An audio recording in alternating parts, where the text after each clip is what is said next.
আলাইকুম। আজকে আমি আপনাদেরকে দেখাবো একটি সহজ এবং সুস্বাদু পাকোড়া রেসিপি। আজকে আমি যে উপকরণগুলো ব্যবহার করব সেগুলো সবগুলি আমি ছোট ছোট করে কেটে রেখেছি। এখানে আমি রেখেছি একটা আলু, একটা গ্রিন চিলি ছোট ছোট করে কাটা, তারপর একটা ছোট পেঁয়াজ, একটা টমেটো,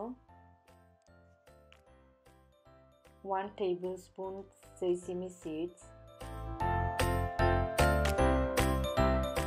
quarter teaspoon লবণ, অল্প চিনি দেব। চিনিটা আপনার ইচ্ছা মতো দেবেন, আপনার ইচ্ছে না হলে নাও দিতে পারেন, এতে কোনো অসুবিধা নেই। এখানে আমি রেখেছি 3 পিস ব্রেড। ব্রেডটা আমি পানি দিয়ে আগে নরম করে রেখেছি। তারপর আমি আধা কাপ ময়দা দিয়ে, প্লেন ময়দা দিয়ে সবগুলো উপকরণকে ভালো করে মেশাবো।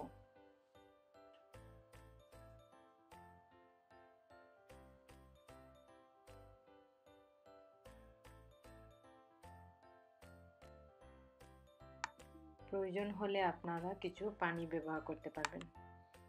তেলটা গরম হয়ে আসলে আমি পাকোড়াগুলি গোল গোল করে তেলের মধ্যে ছেড়ে দেব। আপনারা আপনাদের পছন্দ মতো শেপ করতে পারবেন।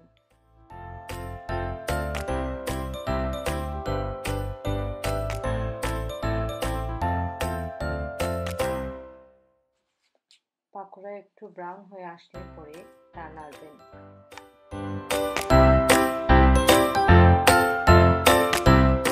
পাকোড়াগুলো যখন এরকম কালার হয়ে আসবে তখন মনে করবেন পাকোড়াগুলি হয়ে গেছে।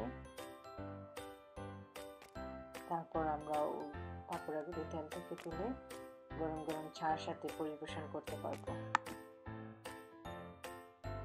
গরম গরম চার সাথে গরম গরম পাকোড়া খেতে খুবই মজা লাগে। আপনারা আপনাদের বাসায় ট্রাই করে দেখবেন।